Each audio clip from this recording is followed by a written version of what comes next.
Welcome to Jazz Piano Skills. I'm Dr. Bob Lawrence. It's time to discover, learn, and play jazz piano. Today you are going to discover the circle of fifths, and you're going to learn how to think about and use the circle of fifths when practicing. And you're going to play 10 harmonic circle of fifths exercises.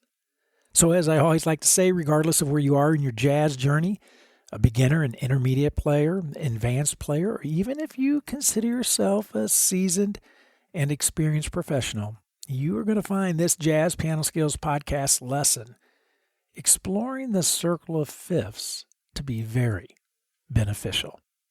If you are new to Jazz Piano Skills, if you are a first-time Jazz Piano Skills podcast listener, I want to personally invite you to become a Jazz Piano Skills member.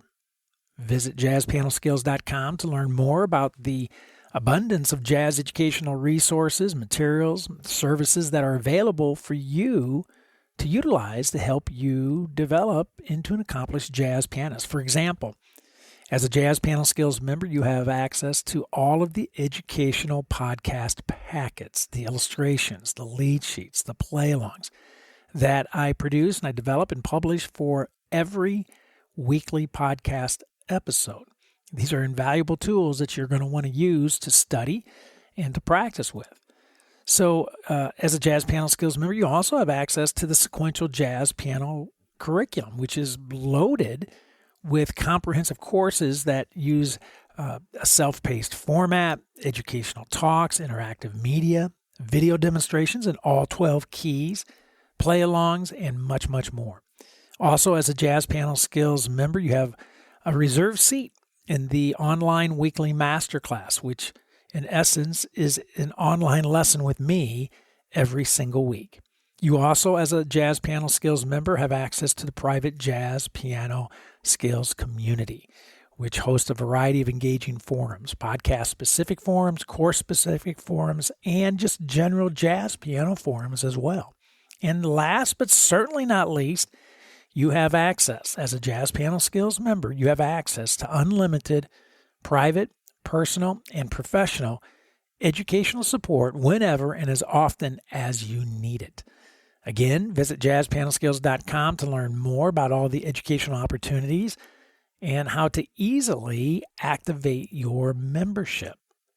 If you have any questions at all, please reach out, let me know. I'm always happy to spend some time with you, answer any questions that you may have, and help you in any way that I can.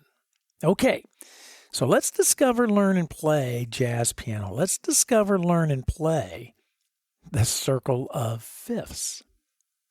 So why is the circle of fifths so misunderstood? In fact, I would argue that it may be the most misunderstood concept in all of music, especially in the jazz area.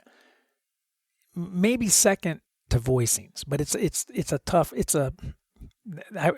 I would be challenged to pick one over the other, but it's up there, right? One or two. So why so much confusion about the circle of fifths? Well, here's my answer to that question.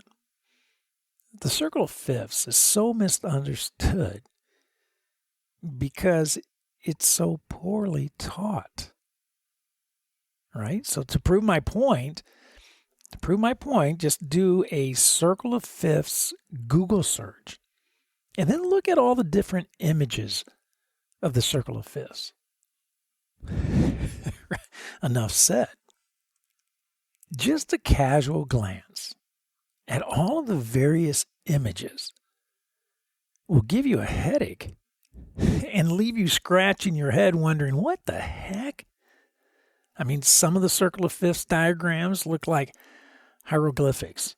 Others look like some kind of astrology diagram, while others have arrows pointing me in both directions, to one side and to the other side of the circle, and on and on and on. So no wonder there is so much confusion when it comes to the circle of fifths.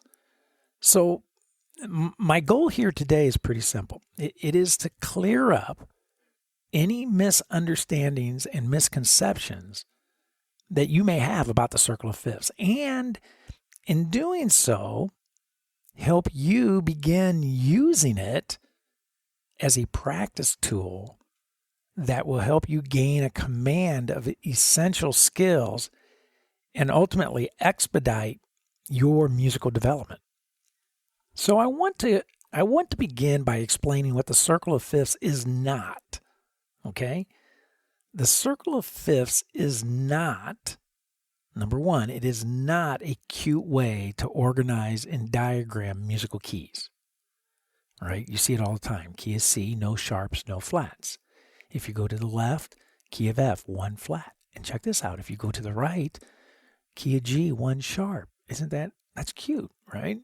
Go 2 steps to the left, you get the key of B flat that has 2 flats, and go 2 steps to the right and you get the key of D, 2 sharps. It's very cute, but that's not what the circle of fifths is.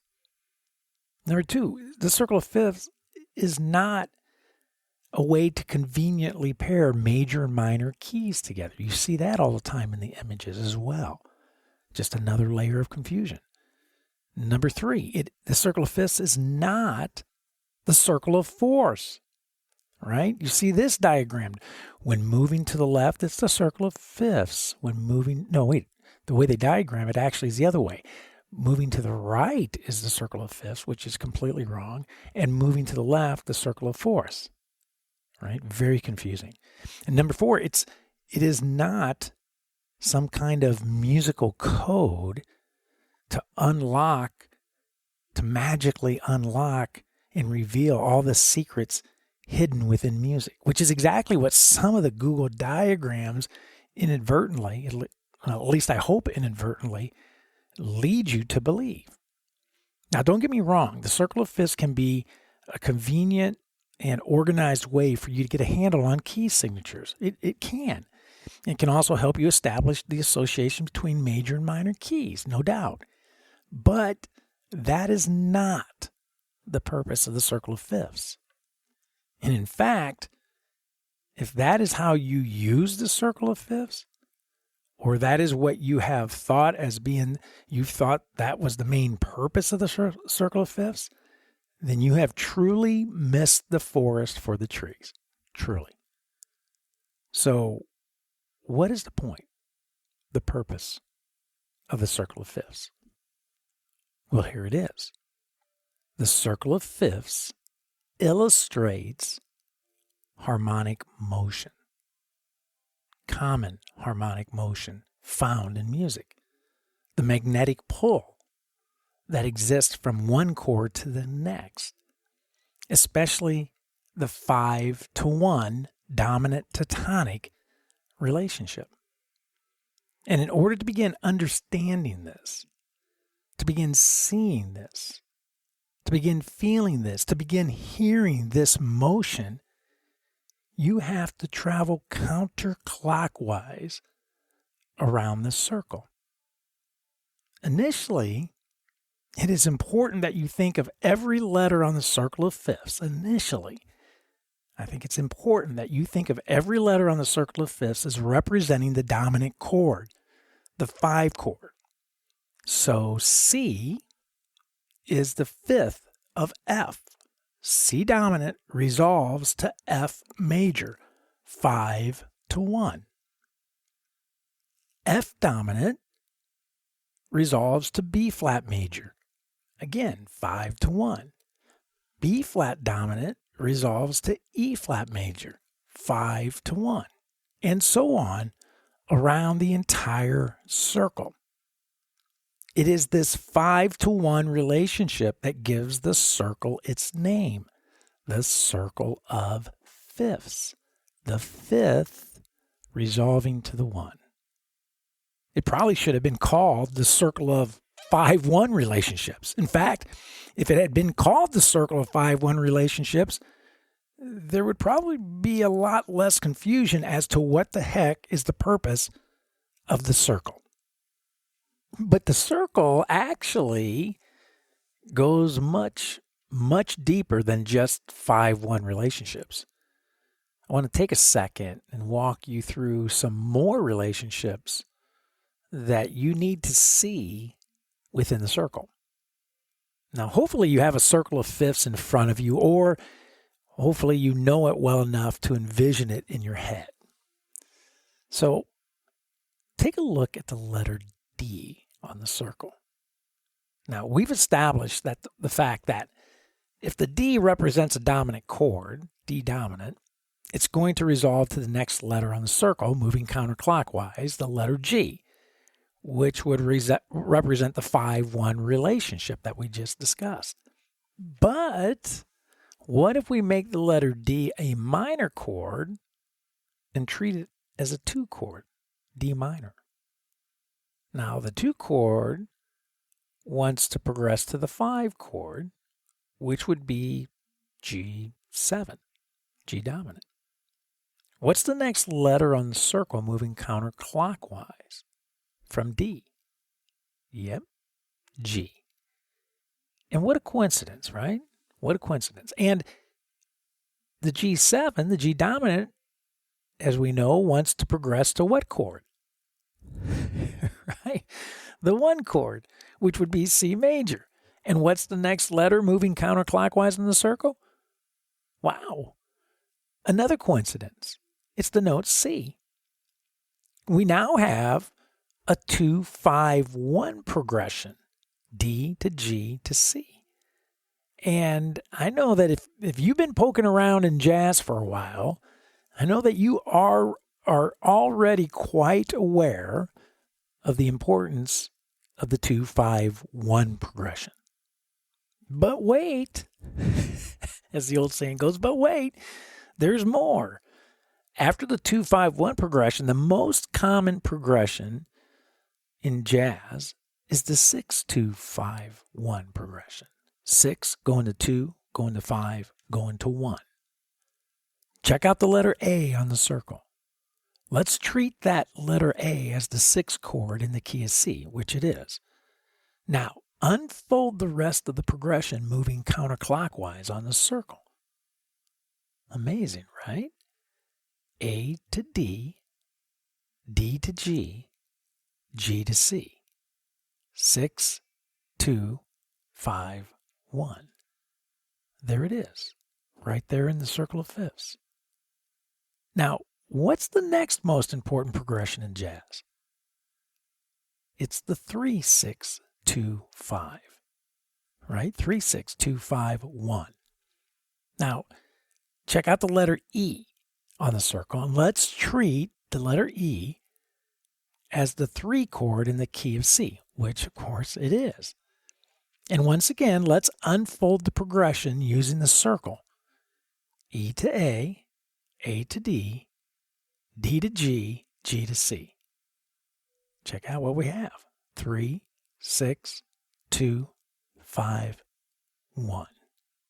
Amazing. I think you're starting to see how powerful the circle is when it comes to illuminating the harmonic motion that exists within music. Now, I want you to go to the bottom of the circle. Let's just jump to the bottom of the circle and look at the note F sharp. So what if we make this our starting point and move counterclockwise up to the note C? We end up with F sharp to B, B to E, E to A to D, D to G, G to C. Or sharp 4 to 7, 7 to 3, to 6, to 2, to 5, to 1. An entire progression of fifths moving counterclockwise and outlining what could easily be explained as the 7 notes of the C Lydian mode, which, by the way, is the major sound of choice amongst many jazz musicians, including myself, right? F sharp to B to E to A, D to G to C. Wow. It's the entire scale, the entire mode unfolding before our very eyes within the circle of fifths. See? See how amazing the circle is when you move counterclockwise and see it as it is intended to be seen? a diagram depicting the harmonic motion of fifths found within the 12 keys of music. Now, I'm using the key of C as an example today, but we can start anywhere on the circle and create a sharp 4, 7, 3, 6, 2, 5, 1 progression. How cool is that? So the educational agenda for today is as follows. Number 1, I am going to present 10 harmonic exercises using the sharp 4, 7, 3, 6, 2, 5, 1 motion found in the circle of fifths. Number 2, each of the 10 harmonic exercises will focus on 2-5 relationships in the key of C major. In other words, minor to dominant, right? Sharp 4 minor to 7 dominant, 3 minor to 6 dominant, 2 minor to 5 dominant, and then finally resolving to the 1 major chord. All of which are very common progressions found in jazz, found in the literature that you listen to, in the literature that you play. And number 3, each exercise will focus on various types of harmony or voicings. Traditional block voicings, traditional 3-note shells, contemporary 3-note shells, and contemporary 2-handed 5-note shapes. In other words, we're going to use the circle of fifths to practice those voicings using the common progressions found within a key within the circle of fifths. Wow. And finally, I will be playing all demonstrations today, all exercises, using a pretty comfy tempo of 120. And you know, I give this little talk every week as well. Always begin at slower tempos when beginning to study and to practice any new jazz piano skill, right? Start slow, 70, 80, 90, and work your way up. If you are a Jazz Piano Skills member, I want you to take a few minutes right now, hit the pause button, and download, and print the illustrations and the lead sheets for this podcast episode. You have access to all of the podcast packets, and you should, I remind you every week, you should be using them when you're listening to this podcast lesson. And of course, you should be using them when practicing. And if you're listening to the podcast on any of the popular podcast directories such as Apple or Google, Amazon, Spotify, iHeart, Pandora, on and on and on, then be sure to go to JazzPianoSkillsPodcast.com. Go directly to that site, JazzPianoSkillsPodcast.com, to access and download the podcast packets. You will find the download links, the active links, in the show notes. Okay? And one final but extremely important note, if you are thinking that the circle of fifths that we are about to discover, learn, and play is in some ways, or if you think it is in all the way over your head, then I would say to you, chill, relax. It's okay. It's no big deal. Continue to listen. Continue to grow your jazz piano skills intellectually by listening to this podcast episode, this lesson. Because the fact is, all skills are over our heads when first introduced. And that is precisely why the first step we always need to take when we step out to grow musically is we need to just listen, right? All musical growth begins upstairs mentally, conceptually, before it can come out downstairs physically in your hands. So listen, just sit back and listen to this podcast lesson now to discover and learn. The play, as always, will come in time. Okay, so we're going to use the circle of fifths, right, to work on our voicings, right? We're going to work on our voicings, and we're going to use the circle of fifths to do so. And we're going to use our sharp 4, 7, 3, 6, 2, 5, 1 progression movement that we find moving counterclockwise within the circle. So to begin, we're going to start with attacking our 4-note traditional block voicings, right? That include the root, third, 5, the 5th, and the 7th of each sound. And as I mentioned earlier, we're going to treat every every voicing, the progression within the circle, the sharp four going to the 7 is a minor 5 relationship. The 3 going to 6 is a minor 5 relationship. The 2 going to the 5, a minor 5 relationship that then finally resolves to the 1 chord, to the major. And this type of movement exists within the standards, within the literature that you listen to and that you play. So for example, if we start off, we're in the key of C, we're going to start off with sharp 4, which is the F sharp minor, going to the B, the 7, dominant, then E minor, the 3, going to 6, A dominant, going to 2, D minor, going to 5, G dominant, resolving to 1. Okay. And we're intentionally starting the sharp 4, the 2 of each one of these pairings in root position. So F sharp minor is in root position. We're going to our B dominant in second inversion, E minor, root position, A dominant, second inversion, D minor, root position, G dominant, second inversion, C major, root position. So in time, it sounds like this.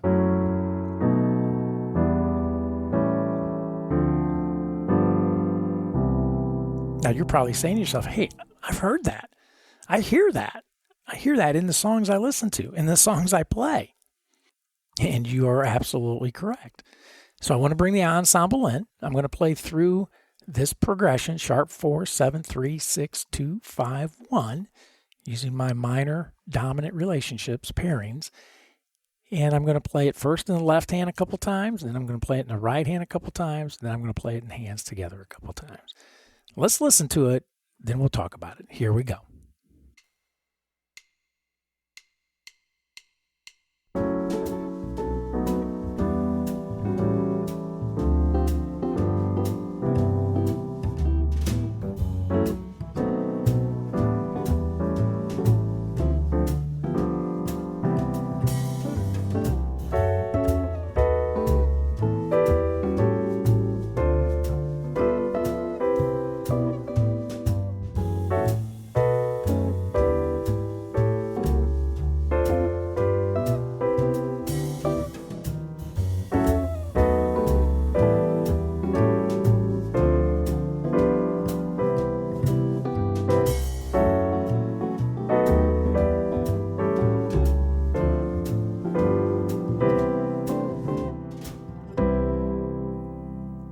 Pretty cool, right?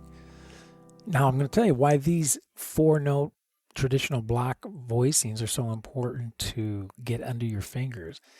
I tell students all the time, it's really prepping you for improvisation more than anything else. These voicings are nice, and I use them, but I actually use the traditional 3-note shells and contemporary shells. I use them more frequently than I do these voicings.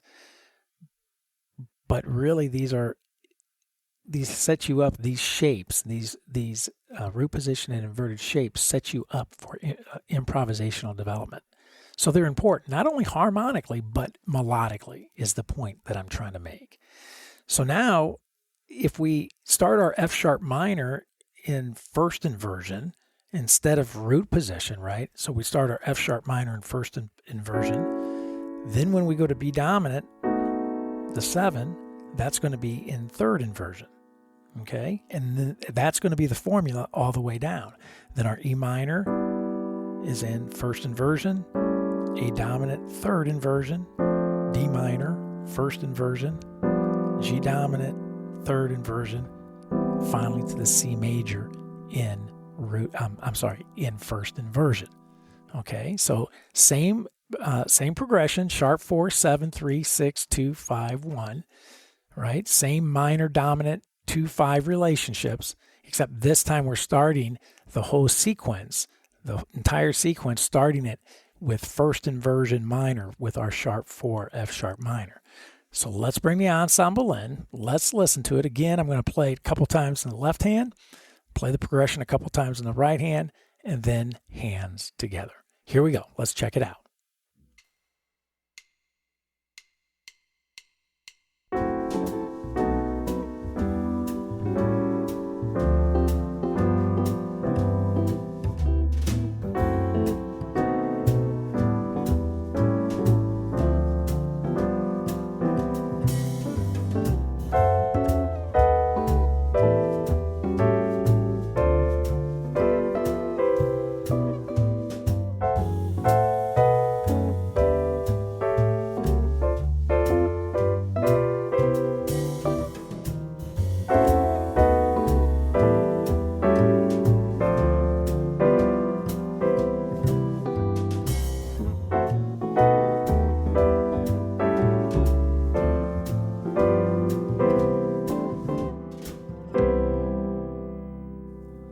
Very nice, right? Very nice. And by the way, if you need to brush up on these 4-note shapes and their inversions, as a Jazz Piano Skills member, you have access to the courses. And in the first several courses deal with all these traditional 4-note block voicings and their inversions. And there's also previous podcast episodes that you can look in online, look at the various episodes, and they are discussed and presented there as well. So that's the case with all of the voicings today, not with just these root position blocks. With the traditional 4-note blocks, but it's also the case with the traditional 3-note shells and the contemporary 3-note shells. You'll find courses and various podcast episodes that deal specifically with these shapes and these sounds. Okay, so now we're going to, again, stick with the same progression, sharp 4, 7, 3, 6, 2, 5, 1. And we're going to stay in the key of C, and we're going to start with our sharp 4, our F sharp minor, but this time we're going to start it in second inversion. So our F sharp minor is going to be in second inversion, and then we're going to go to our 7 dominant in root position, and then E minor, second inversion, A dominant root position, D minor, second inversion, G dominant root position, and then C major, second inversion. See how it just rocks back and forth between those shapes? So again, we're just getting familiar with the data, looking at it from various perspectives when we invert these shapes. So let's bring the ensemble back in. Going to approach it the exact same way. I'm going to play the progression, the minor 5 relationships, sharp 4, 7, 3, 6, 2, 5, 1. In the left hand first, a couple times, then the right hand a couple times, then hands together. So here we go. Let's check it out.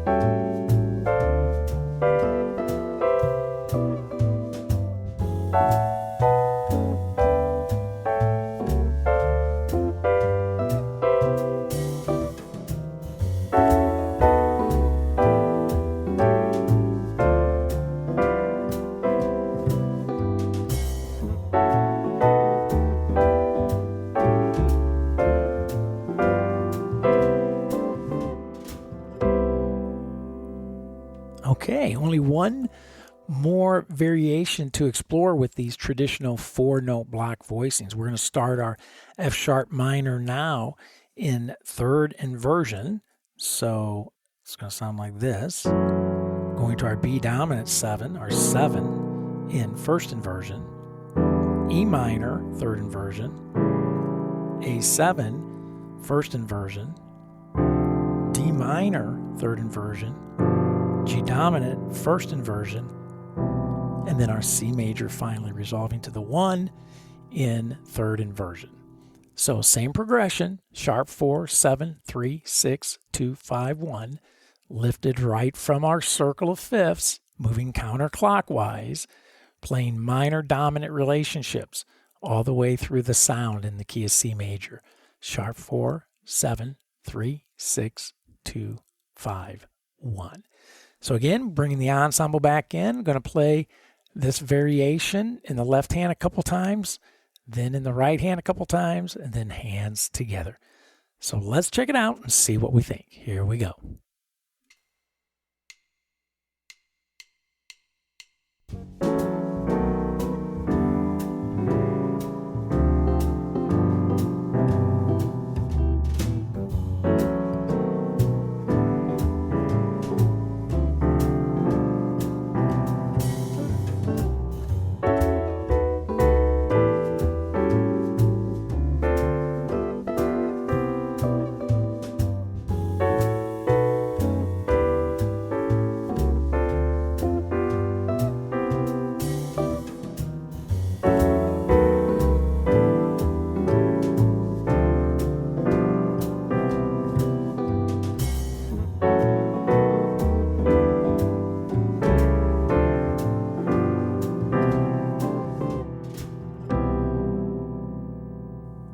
Okay. Very nice. That wraps up our looking at the traditional 4-note block voicings using the circle of fifths, the sharp 4, 7, 3, 6, 2, 5, 1 progression found within the circle of fifths to help us practice our 4-note block voicings and their various inverted shapes. That's just good practice. Not just from a harmonic perspective, but as I mentioned earlier, setting you up and prepping you for the shapes that you need to have a command of to develop into an improviser as well. So now let's move on to our traditional 3-note shells. Keeping the same progression, key of C, sharp 4, 7, 3, 6, 2, 5, 1. But now we're going to use our traditional shells where we're going to use our 3, 7, 9 and 7, 3, 9. 3, 7, 9 and 7, 3, 5 shapes. So for F sharp minor, 3, 7, 9. Going to B dominant, our 7, 7, 3, 5. E minor, 3, 7, 9. A dominant, 7, 3, 5. D minor, 3, 7, 9. G dominant, 7, 3, 5. Resolving the C major, 3, 7, 9. Beautiful. Right? So if you notice in the circle motion, 3, 7, 9, 7, 3, 5 voicings alternate. They're alternating back and forth. So I'm moving from 3, 7, 9 to 7, 3, 5 to 3, 7, 9 to 7, 3, 5 and so on. So that progression again is going to sound like this.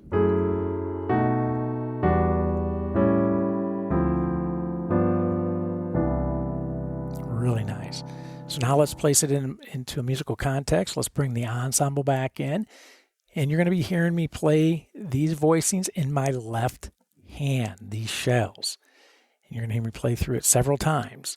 Keep it pretty straight at first and then add some rhythmic variation as I get comfortable with the shape and get comfortable with the motion through the sharp 4, 7, 3, 6, 2, 5, 1. So here we go. Let's check it out.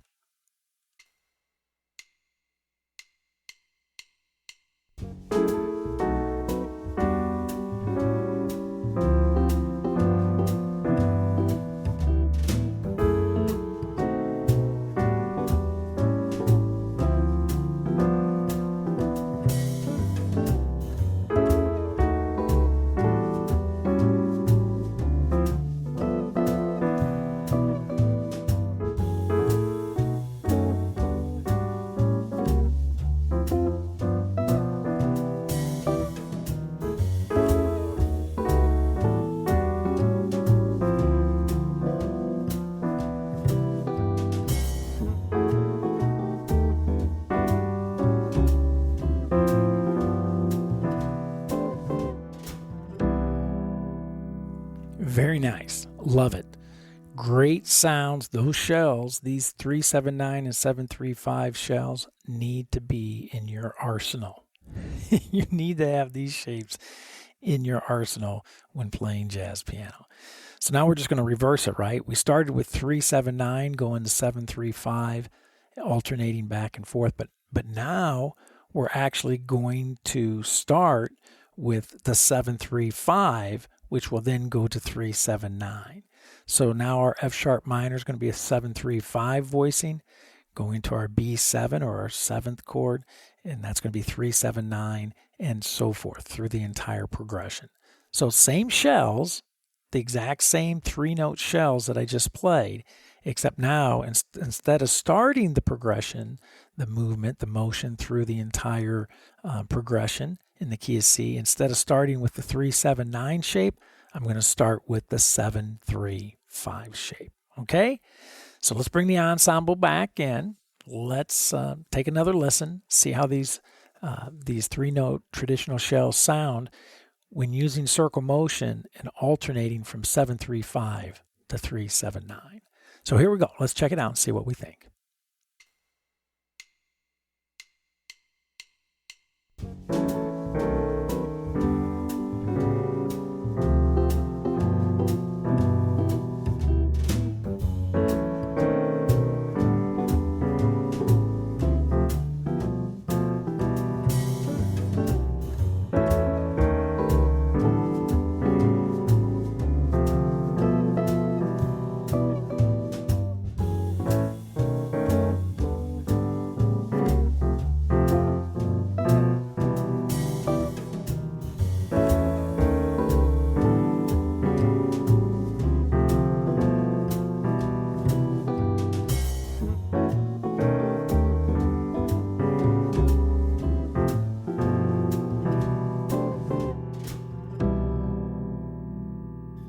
Very, very nice. Love it. Again, these shells, these traditional 3-note shells, as Jazz Piano Skills members, there are entire courses devoted to these shapes in the Jazz Piano Skills curriculum. So spend time in those courses if you really need to brush these shapes off or get introduced to them thoroughly for the first time. And there are also podcast episodes that are devoted to these shapes as well. Okay, so now let's continue on and let's move on to our contemporary 3-note shells.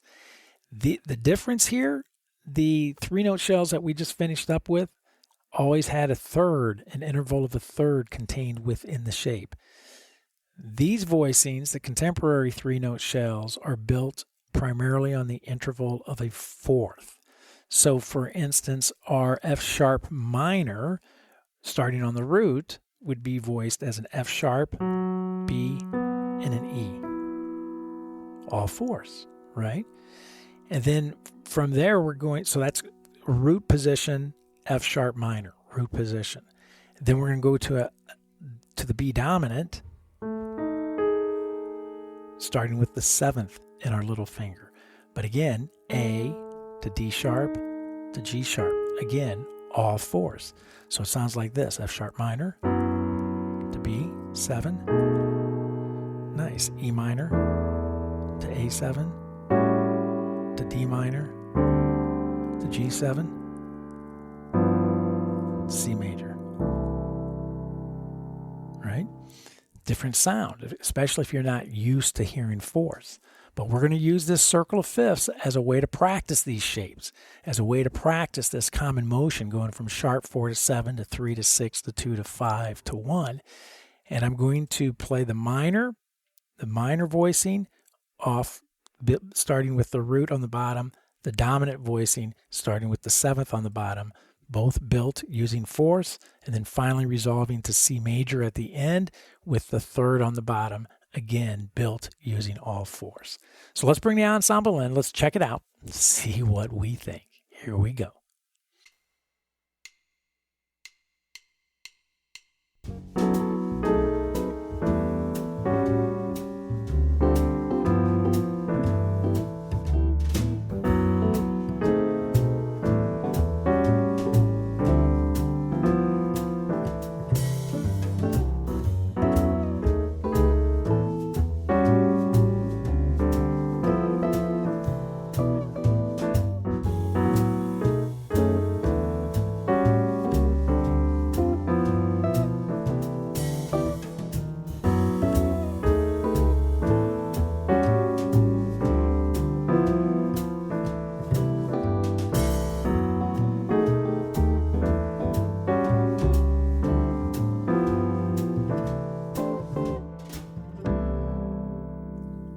What a sound, right? It's very common.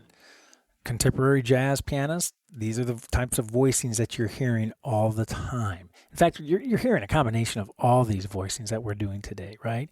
But you're getting a heavy dose of these shapes built using fourths.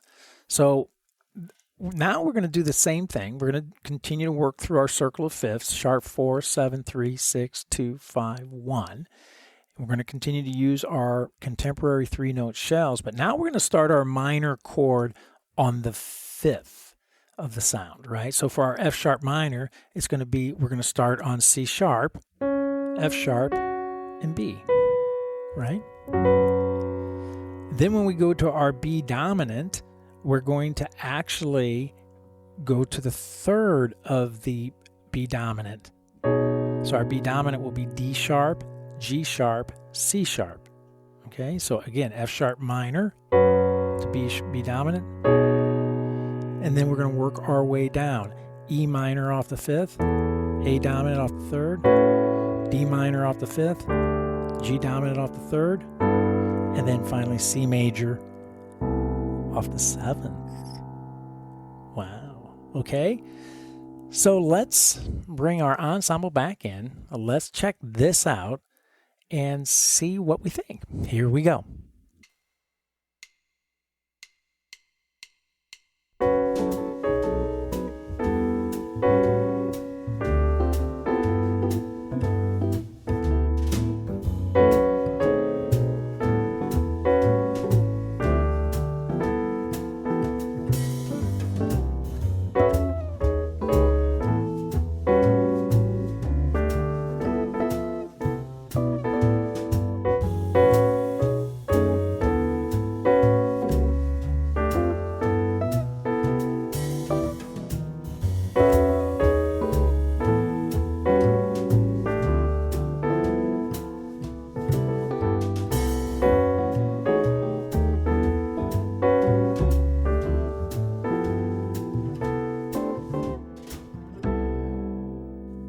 What a great sound. So just to do a real quick recap with these chordal voicings, for the minor sounds, the primary shapes are starting the minor either on the root of the minor sound or on the fifth of the minor sound.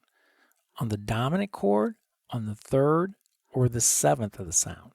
And then likewise on the major, either the third or the seventh of the sound. And those are alternating back and forth as we move through the sharp 4, 7, 3, 6, 2, 5, 1 progression, right?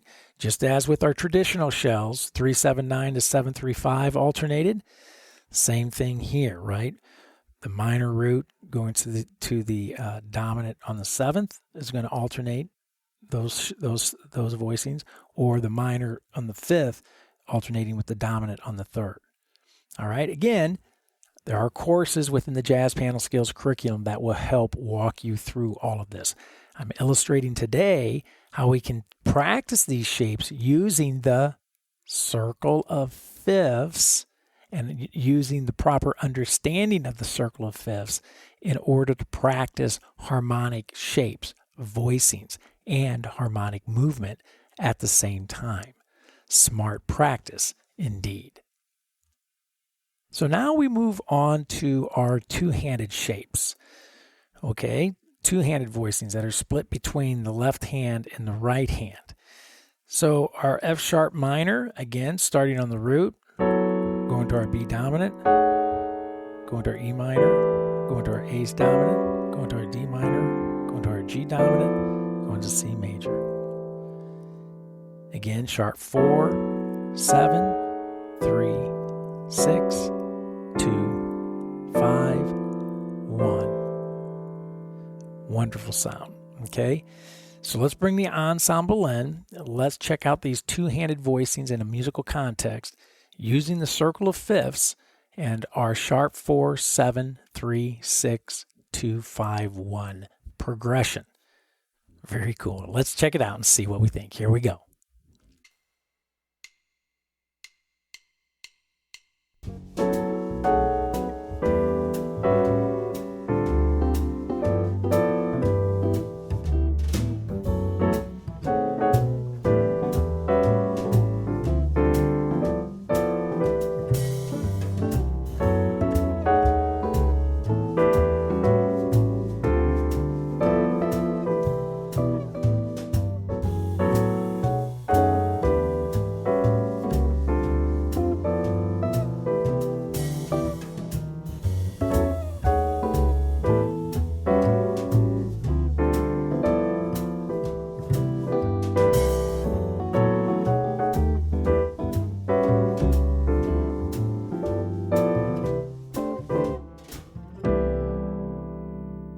Awesome.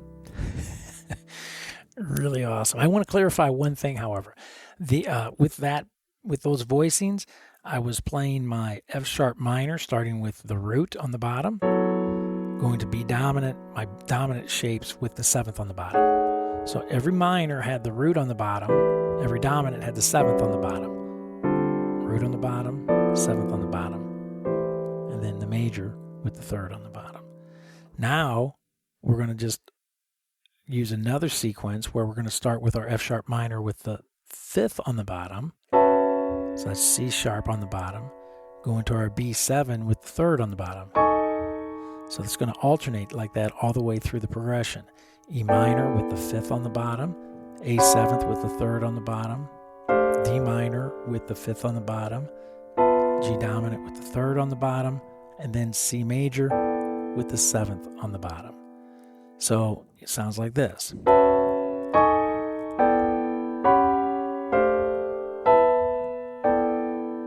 Let me try that one more time.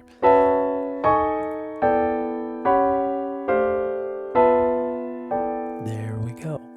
All right, so let's bring the ensemble in. Let's drop these voicings, these alternating voicings, using the circle of fifths, the sharp 4, 7, 3, 6, 2, 5, 1 progression. Let's hear these shapes in musical context and see what we think. Here we go.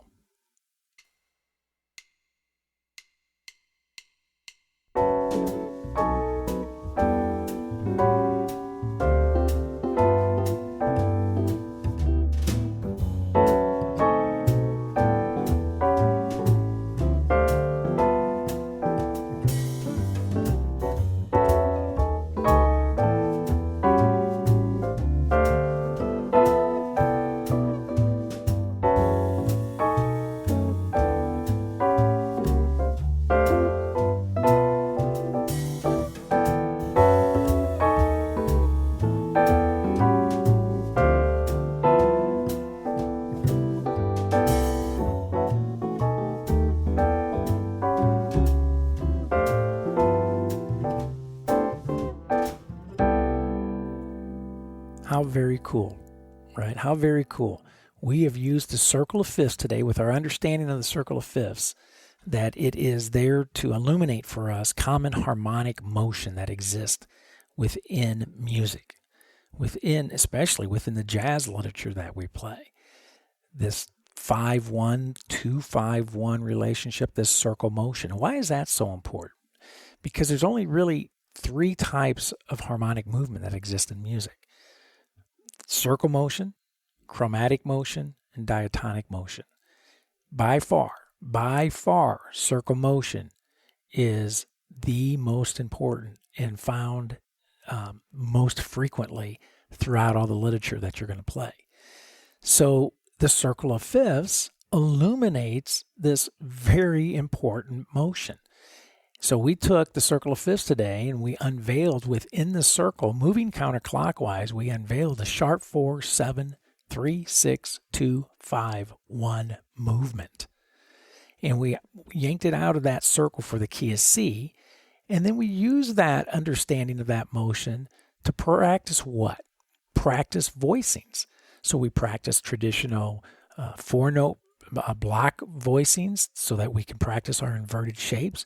We practice traditional 3-note shells so we can get our 3-7-9 and 7-3-5 voicings under our fingers. And then we practiced our contemporary 3-note shells so we can get that chordal sound under our fingers and in our ears. And then we practiced our 2-handed voicings, our 5-note shapes, 2 in the left, 3 in the right.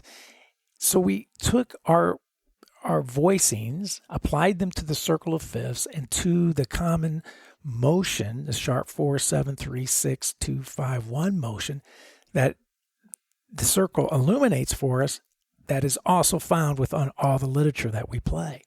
So there's a lot of really effective and efficient practicing going on when you understand the circle of fifths and you utilize it as a practice tool. Now, we could have done melodic exercises today with that same progression. We could also do rhythmic exercises with that motion as well. So today I was just illustrating using harmonic skills to practice with my circle of fifths. And even with just limiting ourselves to looking at harmonic studies today using the circle of fifths, it never fails, right? We unpacked a ton of information. And today, certainly, we do it every week, right? And today, certainly no exception. I want to encourage you as a JazzPianoSkills member to check out the download and utilize the podcast packets, the illustrations. I have the circle of fifths illustrations in there, and then what I call the diatonic circle of fifths, which in essence what we were doing today, the sharp 4-7-3-6-2-5-1.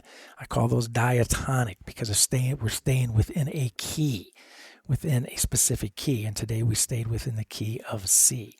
So the illustrations have these paper practice templates for you to study and for you to utilize when practicing the circle of fifths. Okay, so make sure that you use them. The play-alongs, I have in all 12 keys that you can access. The progression, the diatonic circles that we use today is laid out for you in all 12 keys, right? Most importantly, I remind you every week, be patient. Developing jazz piano skills, whether they're harmonic skills, melodic skills, or rhythmic skills, regardless of the skill, right? It takes time. It takes time. So be patient. You'll see that if you practice the skills as I modeled for you today, you will indeed begin to see and hear and feel your progress. I guarantee it. Well, I hope you have found this Jazz Piano Skills podcast lesson exploring the circle of fifths to be very insightful. And of course, I hope you find it to be very beneficial. And don't forget, if you are a Jazz Piano Skills member, I will see you online Thursday evening at the Jazz Piano Skills Masterclass, 8 p.m. Central Time, to discuss this podcast episode lesson, exploring the circle of fifths in greater detail, and to answer any questions that you may have about the study of jazz in general. Again, as a Jazz Piano Skills member, be sure to use the educational podcast packets, the illustrations, the lead sheets, the play-alongs. for this podcast lesson, for all the podcast episodes. And be sure to use the Jazz Piano Skills courses to maximize your musical growth. And likewise, be sure that you are an active participant in the Jazz Piano Skills community. Get out there, get involved, contribute to the various forums, make some new jazz piano friends. Always a great thing to do.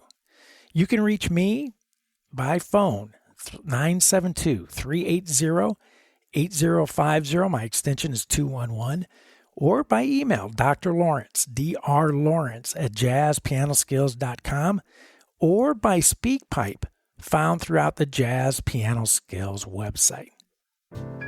Well, there is my cue. That's it for now. And until next week, enjoy studying and playing the Circle of Fifths. Enjoy the journey. And most of all, have fun as you discover, learn, and play jazz piano.